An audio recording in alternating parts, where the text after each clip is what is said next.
ಇಂದು ಹೊಸ ವರ್ಷದ ಶುಭಾಶಯಗಳನ್ನ ತಮಗೆಲ್ಲ ಹೇಳುತ್ತಾ, ನಮಗೆಲ್ಲ ಅತ್ಯಂತ ಮಹತ್ವದ ದಿನ ಭೀಮಾ ಗೋರೆಗಾಂವ್ ಕದನದ 208ನೇ ವರ್ಷದ ವಿಜಯೋತ್ಸವವನ್ನು ನಾವೆಲ್ಲ ಆಚರಿಸ್ತೀವಿ. ಈ ಸಭೆಯ ಅಧ್ಯಕ್ಷತೆಯನ್ನು ವಹಿಸಿರುವಂತಹ ಗೆಳೆಯರಾದಂತಹ ಸದಾಶಿವ ಪಡುಬಿದ್ರಿಯವರೇ, ವೇದಿಕೆಯಲ್ಲಿರುವಂಥ ಎಲ್ಲ ಬಂಧುಗಳೇ, ನನ್ನ ಪ್ರೀತಿಯ ಬಂಧುಗಳೇ, ಬಾಬಾ ಸಾಹೇಬ್ ಅಂಬೇಡ್ಕರ್ ಅವರು ಮಾತನ್ನು ಹೇಳ್ತಾರೆ, ಇತಿಹಾಸವನ್ನು ಅರಿಯದವರು ಇತಿಹಾಸವನ್ನು ನಿರ್ಮಿಸಲಿಕ್ಕೆ ಸಾಧ್ಯ ಇಲ್ಲ ಅಂತ. ಆದ್ದರಿಂದ ನಾವು ಭೀಮಾ ಗೋರೆಗಾಂವ್ ಕದನದ ಇತಿಹಾಸವನ್ನು ಅರ್ಥ ಮಾಡಿಕೊಳ್ಳಬೇಕಾಗತ್ತೆ.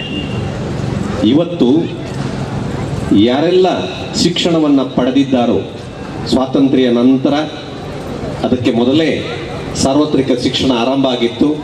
ಸ್ವಾತಂತ್ರ್ಯ ನಂತರ ಯಾರು ಶಿಕ್ಷಣವನ್ನು ಪಡೆದಿದ್ದಾರೋ ಅವರೆಲ್ಲರೂ ಕೂಡ, ಕೇವಲ ದಲಿತರು ಮಾತ್ರ ಅಲ್ಲ, ಯಾರು ಶಿಕ್ಷಣವನ್ನು ಈ ದೇಶದಲ್ಲಿ ಪಡೆದಿದ್ದಾರೋ ಅವರೆಲ್ಲರೂ ಕೂಡ ಭೀಮಾ ಗೋರೆಗಾಂವ್ ಕದನಕ್ಕೆ ಚಿರಋಣಿಯಾಗಬೇಕಾಗತ್ತೆ. ಅದು ಯಾಕೆ ಎಂಬುದನ್ನು ನಾನು ಮುಂದೆ ಹೇಳ್ತೀನಿ. ಬಾಬಾ ಸಾಹೇಬ್ ಅಂಬೇಡ್ಕರ್ ಅವರು ಜನವರಿ 1ರಂದು ಪ್ರತಿ ವರ್ಷ ಭೀಮಾ ತೀರದ ಗೋರೆಗಾಂವ್ನ 21 ಸೈನಿಕರ ಸ್ಮಾರಕಕ್ಕೆ ಹೋಗಿ ಅವರು ನಮನವನ್ನು ಸಲ್ಲಿಸ್ತಾ ಇದ್ರು. ಪ್ರತಿ ವರ್ಷ ಕೂಡ ನಮನವನ್ನು ಸಲ್ಲಿಸ್ತಾ ಇದ್ರು. ಯಾಕೆಂತ ಹೇಳಿದ್ರೆ, ನಮ್ಮ ಸ್ವಾತಂತ್ರ್ಯ ಹೋರಾಟದ, ನಮ್ಮ ಸ್ವಾಭಿಮಾನ ಹೋರಾಟದ, ನಮ್ಮ ಶಿಕ್ಷಣ ಹೋರಾಟದ ಪಂಚಾಂಗವನ್ನು ಹಾಕಿದ್ದೇ ಭೀಮಾ ಗೋರೆಗಾಂವ್ ಕದನ. ಅದು ಆ ನೆಲೆಯಲ್ಲಿ ಬಹುಶಃ ನಮಗೆ ಅತ್ಯಂತ ಮಹತ್ವದ್ದು ಎಂಬುದನ್ನು ನಾವು ಗಮನಿಸಬೇಕಾಗತ್ತೆ. ಅದರ ಹಿನ್ನೆಲೆಯನ್ನು ಸ್ವಲ್ಪ ಹೇಳಿದರೆ ನಮಗೆ ಅರ್ಥ ಆಗತ್ತೆ. ನಮ್ಗೆ ಗೊತ್ತಿದೆ, ಬ್ರಿಟಿಷರು ಭಾರತಕ್ಕೆ ಬಂದು ಇಲ್ಲಿಯ ಸಂಪತ್ತನ್ನು ದೋಚಿದ್ರು ನಿಜ. ಬ್ರಿಟಿಷರು ಭಾರತಕ್ಕೆ ಬಂದು ನಮ್ಮ ನೆಲವನ್ನೆಲ್ಲ ಸ್ವಾಧೀನಪಡಿಸಿಕೊಂಡ್ರು ನಿಜ. ಬ್ರಿಟಿಷರು ಭಾರತಕ್ಕೆ ಬಂದು ನಮ್ಮನ್ನ ಸೂರ್ಯಮುಳದ ಸಾಮ್ರಾಜ್ಯ ಅಂತವರು ಹೇಳ್ತಾನೆ, ನಮ್ಮೆಲ್ಲರನ್ನ ಕೇವಲ ವಸಾಹತುಶಾಹಿಗಾಗಿ ಬಂದು ನಮ್ಮನ್ನು ಆಳುವಂಥ ಪ್ರಯತ್ನವನ್ನ ಮಾಡಿದ್ರು, ಎಲ್ಲವೂ ನಿಜ. ಅದರೊಂದಿಗೆ ಒಂದು ಸತ್ಯವನ್ನು ಮಾತ್ರ ನಾವೆಲ್ಲ ಒಪ್ಪಿಕೊಳ್ಬೇಕಾಗತ್ತೆ. ಏನು ಅಂತ ಹೇಳಿದ್ರೆ, ಬ್ರಿಟಿಷರು ಭಾರತಕ್ಕೆ ಬಂದದ್ರಿಂದ ಹೊಸ ಶಿಕ್ಷಣವನ್ನು ನಾವೆಲ್ಲರೂ ಪಡೆಯೋದಕ್ಕೆ ಸಾಧ್ಯ ಆಯಿತು. ಈ ಸತ್ಯವನ್ನು ನಾವು ಅರ್ಥ ಮಾಡ್ಕೊಳ್ಬೇಕಾಗತ್ತೆ. ಯಾಕೆ ಅಂತ ಹೇಳಿದ್ರೆ, ಇಲ್ಲಿ ಪರಂಪರಾಗತ ಶಿಕ್ಷಣ ವ್ಯವಸ್ಥೆ ಇತ್ತು. ಈ ಪರಂಪರಾಗತ ಶಿಕ್ಷಣ ವ್ಯವಸ್ಥೆ ಕೂಡ ಯಾರಿಗೆ ಸಿಗ್ತಾ ಇತ್ತು ಅಂತ ಹೇಳಿದ್ರೆ, ಮೇಲ್ವರ್ಗದ ಕೆಲವು ಜನಕ್ಕೆ ಮಾತ್ರ ಸಿಗ್ತಾ ಇತ್ತು. ಈ ಸತ್ಯವನ್ನು ನಾವು ಅರ್ಥ ಮಾಡ್ಕೊಳ್ಬೇಕು. ಸಾರ್ವತ್ರಿಕ ಶಿಕ್ಷಣ ಎಂಬುದು ಬಹುಶಃ ಸ್ವಾತಂತ್ರ್ಯ ಪೂರ್ವ 1850 ಅಥವಾ 1840 ನಂತರ ಅದು ಜಾರಿಗೆ ಬಂತು ಎಂಬುದನ್ನು ನಾವು ಅರ್ಥ ಮಾಡ್ಕೊಳ್ಬೇಕಾಗತ್ತೆ. ಬಹುಶಃ ಅದರ ಬೀಜವನ್ನು ನಾವು ಭೀಮಾ ಗೋರೆಗಾಂವಲ್ಲಿ ಗುರುತಿಸಿಕೊಳ್ಳಲಿಕ್ಕೆ ಸಾಧ್ಯ ಆಗತ್ತೆ. ಮೊದಲ ಬಾರಿಗೆ ಬ್ರಿಟಿಷರು ಏನು ಮಾಡಿದ್ರು ಅಂತ ಹೇಳಿದ್ರೆ, ಮಹರ್ ಜನಾಂಗದವರಿಗೆ, ದಲಿತರಿಗೆ ಸೈನ್ಯದಲ್ಲಿ ಸ್ಥಾನವನ್ನು ಕೊಟ್ಟರು. ಸೈನ್ಯದ ದಫೇದಾರರಾಗಿ, ಸೈನ್ಯದ ಅಧಿಕಾರಿಗಳಾಗಿ, ಸೈನ್ಯದ ಬೇರೆ ಬೇರೆ ಹುದ್ದೆಗಳಿಗೆ ಅವರನ್ನ ನೇಮಕ ಮಾಡಿದರು. ಇದರಿಂದ ಏನಾಯಿತು ಅಂತ ಹೇಳಿದ್ರೆ, ಸ್ವತಂತ್ರ ಜೀವನವನ್ನ, ಸ್ವಾಭಿಮಾನ ಜೀವನವನ್ನ ಆ ಜನ ನಡೆಸುವುದಕ್ಕೆ ಸಾಧ್ಯ ಆಯಿತು. ಯಾಕೆಂತ ಹೇಳಿದ್ರೆ, ಒಂದು ಕಡೆಯಿಂದ ಸ್ವತಂತ್ರವಾಗಿ ಸಂಬಳ ಬರ್ತಾ ಇತ್ತು, ಇನ್ನೊಂದು ಕಡೆಯಿಂದ ಒಂದು ಒಳ್ಳೆಯ ಘನತೆಯ ವೃತ್ತಿಯನ್ನ ಅವರು ಪಡೆದರು. ಮಾತ್ರ ಅಲ್ಲ, ಏನು ಅಸ್ಪೃಶ್ಯತೆ ಇತ್ತು ನಮ್ಮಲ್ಲಿ, ಏನು ಅಸಮಾನತೆ ಇತ್ತು, ಅಸಮಾನತೆಯಿಂದ ಸ್ವಲ್ಪ ಮಟ್ಟಿಗೆ ಬಿಡಿಸಿಕೊಳ್ಳೋದಕ್ಕೆ ಅವರಿಗೆ ಸಾಧ್ಯ ಆಯಿತು ಎಂಬುದನ್ನು ಕೂಡ ನಾವು ಈ ಸಂದರ್ಭದಲ್ಲಿ ಉಲ್ಲೇಖಿಸಬೇಕಾಗತ್ತೆ. ಆದ್ರಿಂದ ಅವರು ಒಂದು ರೀತಿಯ ಸ್ವಾಭಿಮಾನದ ಬದುಕಿಗೆ ಅವರು ಸೈನ್ಯಕ್ಕೆ ಸೇರಿದ್ದು, ಅಥವಾ ಸೈನ್ಯದಲ್ಲಿ ಅವರಿಗೆ ಹುದ್ದೆ ಸಿಕ್ಕಿದ್ದು ಅತ್ಯಂತ ಮಹತ್ವದ ವಿಚಾರ ಎಂಬುದನ್ನು ಈ ಸಂದರ್ಭದಲ್ಲಿ ಉಲ್ಲೇಖಿಸಲಿಕ್ಕೆ ನಾನು ಇಷ್ಟಪಡ್ತೇನೆ. ಅದೇ ಸಂದರ್ಭದಲ್ಲಿ 1817 ಹೊತ್ತಿಗೆ ಏನಾಗತ್ತೆ ಅಂತ ಹೇಳಿದ್ರೆ, ಶಿವಾಜಿಯನ್ನ ಕೊಂದು ಪೇಶ್ವೆಯರು ಪುಣೆ ಪ್ರಾಂತ್ಯದ ಅಥವಾ ಮಹಾರಾಷ್ಟ್ರ ಪ್ರಾಂತ್ಯದ ಆಳ್ವಿಕೆಯನ್ನ ಮಾಡ್ತಾರೆ. ಎರಡನೇ ಬಾಜಿರಾಯ ಆಳ್ವಿಕೆಯನ್ನ ಮಾಡ್ತಾ ಇರ್ತಾನೆ. ತಮ್ಗೆ ಗೊತ್ತಿದೆ, ಪೇಶ್ವೆಯರು ಏನ್ ಮಾಡ್ತಾ ಇದ್ರು ಅಂತ ಹೇಳಿದ್ರೆ, ಸಾಂಪ್ರದಾಯಿಕವಾದ ಪರಂಪರಾಗತವಾಗಿ ಬಂದಂತಹ ಮನುಸಿದ್ಧಾಂತವನ್ನ ಕೇಂದ್ರವಾಗಿಟ್ಟುಕೊಂಡು ಆತ ಆಳ್ವಿಕೆಯನ್ನ ಮಾಡ್ತಾ ಇದ್ದ. ಅಂದ್ರೆ ಯಾವತ್ತೂ ಕೂಡ ಆ ಸಿದ್ಧಾಂತ ಯಾವುದನ್ನ ಹೇಳುತ್ತೆ ಅಂತ ಹೇಳಿದ್ರೆ, ಶ್ರೇಣೀಕೃತ ಜಾತಿ ವ್ಯವಸ್ಥೆಯನ್ನ ಪ್ರತಿಪಾದಿಸುತ್ತೆ. ತಮ್ಗೆ ಗೊತ್ತಿದೆ, ಬಹುಶಃ ಈ ದೇಶದಲ್ಲಿ ಜಾತಿ ವ್ಯವಸ್ಥೆ ಯಾವೆಲ್ಲ ಅವಾಂತರಗಳನ್ನ ಮಾಡಿವೆ ಎಂಬುದನ್ನ ನಾವು ಗಮನಿಸಬೇಕಾಗತ್ತೆ. ಜಾತಿಯ ತಾರತಮ್ಯ ಮತ್ತು ಶ್ರೇಣೀಕೃತ ವ್ಯವಸ್ಥೆ ಇದೆಯಲ್ಲ, ಇವತ್ತು ಕೂಡ ಪೂರ್ಣ ಪ್ರಮಾಣದಲ್ಲಿ ಅದು ಬದಲಾಗಿಲ್ಲ. ಸ್ವಲ್ಪ ಮಟ್ಟಿಗೇನೋ ಬದಲಾಗಿದೆ. ಮಾನಸಿಕವಾಗಿ ಅದು ಇನ್ನೂ ಬದಲಾಗಿಲ್ಲ. ಆರ್ಥಿಕವಾಗಿ, ಸಾಮಾಜಿಕವಾಗಿ ಸ್ವಲ್ಪ ಬದಲಾವಣೆಯನ್ನು ನಾವು ಕಾಣ್ತೇವೆಯೇ ಹೊರತು ಮಾನಸಿಕ ಬದಲಾವಣೆ ಇವತ್ತೂ ಕೂಡ ಆಗಿಲ್ಲ ಎಂಬುದನ್ನು ನಾವು ಗಮನಿಸಲಿಕ್ಕೆ ಸಾಧ್ಯ. ಆದ್ರಿಂದ ನೀವು ಆ ಕಾಲ ಹೇಗಿದ್ದಿರಬಹುದು ಎಂಬುದನ್ನ ನೀವು ಯೋಚನೆಯನ್ನ ಮಾಡಿ. ಆತ ಬ್ರಿಟಿಷರ ವಿರುದ್ಧ ಯುದ್ಧವನ್ನ ಸಾರ್ತಾನೆ. ಸರಿ, ಬ್ರಿಟಿಷರ ವಿರುದ್ಧ ಯುದ್ಧವನ್ನ ಸಾರೋದು ದೇಶ ಪ್ರೇಮ ಅಂತ ಇಟ್ಕೊಳ್ಳೋಣ. ಸರಿ, ನಿಜವಾಗಿ ಅದನ್ನು ಒಪ್ಪಿಕೊಳ್ಳೋಣ ನಾವೆಲ್ಲ. ಆದರೆ ಆತ ಯುದ್ಧವನ್ನ ಮಾಡುವಂತ ಸಂದರ್ಭದಲ್ಲಿ ಆತ ಎದುರಿಸಬೇಕಾದ ಯಾರನ್ನು ಅಂತ ಹೇಳಿದ್ರೆ ಬ್ರಿಟಿಷ್ ಸೈನ್ಯವನ್ನ. ಬ್ರಿಟಿಷ್ ಸೈನ್ಯದಲ್ಲಿ ಸುಮಾರು 500ರಷ್ಟು ಮಹರ್ ಸೇನಾ ಅಧಿಕಾರಿಗಳು ಮತ್ತು ಸೈನಿಕರಿದ್ರು. 250 ಏನನ್ನ ನಮ್ಮ ಕುದುರೆಯ ಸವಾರರಿದ್ರು. ಆಮೇಲೆ ಕೆಲವು ಲಿಮಿಟೆಡ್ 26-27 ಜನ ಕೋವಿದಾರಿಗಳು ಇದ್ರು, ಯುದ್ಧ ಮಾಡುವವರಿದ್ರು. ಅವರನ್ನ ಎದುರಿಸಬೇಕಾಗಿತ್ತು, ಬ್ರಿಟಿಷರನ್ನ ಎದುರಿಸಬೇಕಾಗಿತ್ತು. ಬ್ರಿಟಿಷರ ಲೆಫ್ಟಿನೆಂಟ್ ಗವರ್ನರ್ ಆತ ಚಿಂತೆಗೊಳಗಾಗ್ತಾನೆ. ಯಾಕಂತ ಹೇಳಿದ್ರೆ ಬಾಜಿರಾಯನ ಸೈನ್ಯ ಈಗಾಗಲೇ ಉಲ್ಲೇಖಿಸಿದಂತೆ ಸುಮಾರು 25,000 ಸೈನಿಕರಿದ್ರು.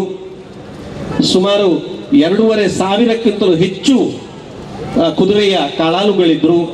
ಅದರೊಂದಿಗೆ ಕೋವಿ ಹಿಡಿದು ಯುದ್ಧ ಮಾಡುವವರಿದ್ರು. ಒಂದು ಬೃಹತ್ ಸೈನ್ಯ ಬಾಜಿರಾಯನಲ್ಲಿತ್ತು. ಅದನ್ನು ಎದುರಿಸುವುದು ಬಹಳ ಕಷ್ಟ ಎಂಬುದಾಗಿ ಗೊತ್ತಾಯಿತು. ಆ ಸಂದರ್ಭದಲ್ಲಿ ಏನಾಗುತ್ತೆ ಅಂತ ಹೇಳಿದ್ರೆ ಬಹುಶಃ ಬ್ರಿಟಿಷ್ ಲೆಫ್ಟಿನೆಂಟ್ ಏನ್ ಮಾಡಬೇಕು ಅಂತ ಆತನಿಗೆ ದಿಕ್ಕು ತೋಚೋದಿಲ್ಲ. ಯುದ್ಧ ಅನಿವಾರ್ಯವಾಗಿ ಮಾಡಬೇಕಾಗತ್ತೆ, ಸೋಲು ಖಂಡಿತ ಅಂತ ಗೊತ್ತಾಗತ್ತೆ. ಆ ಸಂದರ್ಭದಲ್ಲಿ ಏನಾಗುತ್ತೆ ಅಂತ ಹೇಳಿದ್ರೆ ಬ್ರಿಟಿಷರು ಏನು ಅಂತ ಹೇಳಿದ್ರೆ ಹೊರಗಿನವರು, ಪರದೇಶಿಯರವರು. ಬಾಜಿರಾಯ ನಿಜವಾಗಿಯೂ ಅವರು ಏನನ್ನ ಜಾತಿ ತಾರತಮ್ಯವನ್ನ, ಆಮೇಲೆ ಕ್ರೌರ್ಯವನ್ನ, ದ್ವೇಷವನ್ನ ಮಾಡ್ತಾ ಇದ್ರು ಕೂಡ ಕೆಳವರ್ಗದ ಬಗ್ಗೆ. ಅವರು ದೇಶೀಯರು. ಆದ್ರಿಂದ ಅನಿವಾರ್ಯವಾಗಿ ಏನಂತ ಹೇಳಿದ್ರೆ ನಮ್ಮವರ ವಿರುದ್ಧ ನಾವೇ ಹೋರಾಡಬೇಕು ಎಂಬಂತ ಒಂದು ಮನಸ್ಥಿತಿ ಅಲ್ಲಿ ಬಂದ್ಬಿಡತ್ತೆ.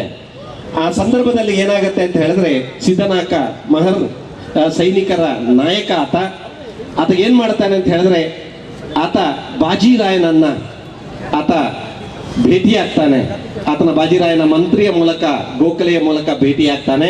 ಭೇಟಿಗೆ ಅವಕಾಶವನ್ನ ಒದಗಿಸಿಕೊಡ್ತಾರೆ. ಯಾಕಂತ ಹೇಳಿದ್ರೆ ನಾವು ನಮ್ಮವರ ವಿರುದ್ಧ ಯುದ್ಧ ಮಾಡೋದು ಸರಿಯಲ್ಲ ಎಂಬುದೊಂದು ಮನಸ್ಥಿತಿ ಆ ಸಂಬಂಧ. ಯಾಕಂದ್ರೆ ನಾವು ಈ ದೇಶದವರು, ನಾವು ವಿದೇಶಿಯರ ಪರವಾಗಿ ಅವರು ನಮಗೆ ಸ್ವಾಭಿಮಾನವನ್ನ ಕೊಡುವಂತ ಪ್ರಯತ್ನ ಮಾಡಿದರೂ ಕೂಡ ದೇಶದ ಜನರ ವಿರುದ್ಧ ಹೋರಾಟ ಮಾಡೋದು ಎಷ್ಟು ಸರಿ ಎಂಬಂತ ಒಂದು ಮನಸ್ಥಿತಿಯಲ್ಲಿ ಆತ ಭೇಟಿಯಾಗ್ತಾನೆ. ಆದರೆ ಸಿದ್ಧಾಂತವನ್ನ ಮನಸ್ಸಿನಲ್ಲಿ ಇಟ್ಟುಕೊಂಡಂತಹ ಬಾಜಿರಾಯ ಏನ್ ಮಾಡ್ತಾನೆ ಅಂತ ಹೇಳಿದ್ರೆ ಮೊದಲು ಭೇಟಿಗೆ ಒಪ್ಪೋದಿಲ್ಲ. ಆಮೇಲೆ ಬಾಪುದಾಸ್ ಗೋಖಲೆಯ ಮುಖಾಂತರ ಭೇಟಿಗೆ ಒಪ್ತಾನೆ. ಒಪ್ಪಿದ ಸಂದರ್ಭದಲ್ಲೂ ಕೂಡ ಆತ ಏನ್ ಮಾಡ್ತಾನೆ ಅಂತ ಹೇಳಿದ್ರೆ ನಮ್ಮ ಸಿದ್ದನಾಯಕ ಕೇಳ್ತಾನೆ, ನಮಗೆ ನೀವು ಬೇರೇನನ್ನು ಕೊಡಬೇಕಾಗಿಲ್ಲ, ಯುದ್ಧದಲ್ಲಿ ಗೆದ್ರೆ ಬೇರೇನನ್ನು ಕೊಡಬೇಕಾಗಿಲ್ಲ, ನೀವು ಏನನ್ನ ನಮಗೆ ಕೊಡೋದಕ್ಕೆ ಸಾಧ್ಯ? ಯುದ್ಧದಲ್ಲಿ ಗೆದ್ದ ನಂತರ ನೀವು ಸಮಾನತೆಯನ್ನ ಅದು ನಮ್ಮ ಏನನ್ನ ಕೊಡೋದಕ್ಕೆ ಸಾಧ್ಯ? ಆಗ ಹೇಳ್ತಾನೆ ಬಾಜಿರಾಯ ಏನು ಹೇಳ್ತಾನೆ ಅಂತ ಹೇಳಿದ್ರೆ, ಏನು ಪುರಾಣ ಗ್ರಂಥಗಳಲ್ಲಿ ಏನನ್ನು ಹೇಳ್ತಾರೋ, ಶಾಸ್ತ್ರಗಳಲ್ಲಿ ಏನನ್ನು ಹೇಳುತ್ತೋ ಆ ರೀತಿಯಾಗಿ ನಿಮ್ಮನ್ನು ನಾವು ನಡೆಸ್ಕೊಳ್ತೇವೆ. ಅಂದ್ರೆ ಅರ್ಥ ಏನು ಅಂತ ಹೇಳಿದ್ರೆ ಇವತ್ತು ಏನನ್ನು ನಾವು ಮಾಡ್ತಾ ಇದ್ದೀಯೋ ಅದನ್ನ ನಾವು ಮುಂದುವರಿಸ್ತೀವಿ. ನಾವು ಶ್ರೇಣೀಕೃತ ವ್ಯವಸ್ಥೆಯನ್ನ ಮುಂದುವರಿಸ್ತೀವಿ, ಜಾತಿ ವ್ಯವಸ್ಥೆಯನ್ನ ಮುಂದುವರಿಸ್ತೀವಿ, ಅಸಮಾನತೆಯನ್ನ ಮುಂದುವರಿಸ್ತೀವಿ. ಎಂತ ಅಸಮಾನತೆ ಇತ್ತು ಅಂತ ಹೇಳಿದ್ರೆ ದಲಿತರು, ಪರಿಶಿಷ್ಟ ಜಾತಿ ಪರಿಶಿಷ್ಟ ವರ್ಗಕ್ಕೆ ಸೇರಿದಂತಹ ಜನ 12 ಗಂಟೆಯ ನಂತರ ಹೊರಗೆ ಬರಬೇಕಿತ್ತು. ಯಾಕೆ 12 ಗಂಟೆಯ ನಂತರ ಹೊರ ಬರಬೇಕಿತ್ತು ಅಂತ ಹೇಳಿದ್ರೆ ಅವರ ನೆರಳು ಅವರಿಗೆ ಮಾತ್ರ ಕಾಣಬೇಕಿತ್ತು. ಹೊರಗಡೆಯವರಿಗೆ ಯಾರಿಗೂ ಅವರ ನೆರಳು ತಾಕಬಾರ್ದಿತ್ತು. ಅವರು ಉಗುಳುವಂತಿರ್ಲಿಲ್ಲ. ಅದರಿಂದ ಏನ್ ಮಾಡ್ಬೇಕಾಗತ್ತೆ ಅಂತ ಹೇಳಿದ್ರೆ ಸೊಂಟಕ್ಕೆ ಒಂದು ಮಡಕೆಯನ್ನ, ಬಾಯಿಗೆ ಒಂದು ಕುಡಿಕೆಯನ್ನ ಅವರು ಕಟ್ಟಿಕೊಳ್ಳಬೇಕಿತ್ತು. ಅಂತ ಒಂದು ದಯಾನ ಸ್ಥಿತಿ ಇದ್ದದನ್ನ ನಾವು ನೋಡ್ತೇವೆ. ಸಿದ್ದನಾಯಕನಿಗೆ ಒಂದು ಆಶಾವಾದ ಏನು ಅಂತ ಹೇಳಿದ್ರೆ ಈ ಯುದ್ಧದ ಕಾರಣದಿಂದ ಒಂದು ಸಮಾನತೆಯನ್ನ, ಒಂದು ಸ್ವಾಭಿಮಾನದ ಬದುಕನ್ನು ನಾವು ಪಡೆಯಲಿಕ್ಕೆ ಸಾಧ್ಯ. ಅದರಿಂದ ಆತ ಬಾಜಿರಾಯನನ್ನ ಭೇಟಿಯಾಗ್ತಾನೆ. ಆದ್ರೆ ಬಾಜಿರಾಯ ಹೇಳ್ತಾನೆ, ಯುದ್ಧದ ನಂತರ ಕೂಡ ಇದೇ ಪರಿಸ್ಥಿತಿ ಮುಂದುವರಿಯುತ್ತೆ. ಶಾಸ್ತ್ರಗಳು ಏನ್ ಹೇಳತ್ತೆ, ನೀನು ಇಲ್ಲಿ ಬಂದು ಮಾತನಾಡೋದೇ ನನ್ನೊಂದಿಗೆ ಮಾತನಾಡುತ್ತಾ ಘನತೆ ನಿನಗಿಲ್ಲ, ನೀನು ಮಾತನಾಡಿದ್ದು ತಪ್ಪು ಎಂಬುದನ್ನ ಹೇಳ್ತಾನೆ. ಇದರಿಂದ ಸಿದ್ದನಾಯಕ ವಾಪಸ್ ಹೋಗ್ತಾನೆ. ಮಾತ್ರ ಅಲ್ಲ, ಆತ ಸಿದ್ದನಾಯಕ ಬಂದು ಮಾತನಾಡಿದ ಸ್ಥಳವನ್ನ ಅವರು ಏನ್ ಮಾಡ್ತಾರೆ ಅಂದ್ರೆ ಪವಿತ್ರ ಜಲದಲ್ಲಿ ಸ್ವಚ್ಛ ಮಾಡ್ತಾರೆ. ಅಂದ್ರೆ ಆ ಜನರ ಮನಸ್ಥಿತಿ ಹೇಗಿತ್ತು ಎಂಬುದನ್ನ ನಾವು ಅರ್ಥ ಮಾಡ್ಕೊಳ್ಳೋದಕ್ಕೆ ಇಲ್ಲಿ ಸಾಧ್ಯ ಆಗತ್ತೆ. ಆ ನಂತರ ಏನಾಗುತ್ತೆ, ಆತ ಹೋಗಿ ಮೆಹರ್ ಸೈನಿಕರಿಗೆ ಬಾಜಿರಾಯನ ಪರವಾಗಿ ಯುದ್ಧ ಮಾಡೋದಕ್ಕೆ ಯಾವ ಆಸಕ್ತಿಯೂ ಇರಲಿಲ್ಲ. ಯಾಕಂದ್ರೆ ಅವರ ಅಸಮಾನತೆಯನ್ನ, ಅಸ್ಪೃಶ್ಯತೆಯನ್ನ ಎಲ್ಲವನ್ನ ಅನುಭವಿಸಿದ್ದಾರೆ, ನೋವನ್ನು ಅನುಭವಿಸಿದ್ದಾರೆ.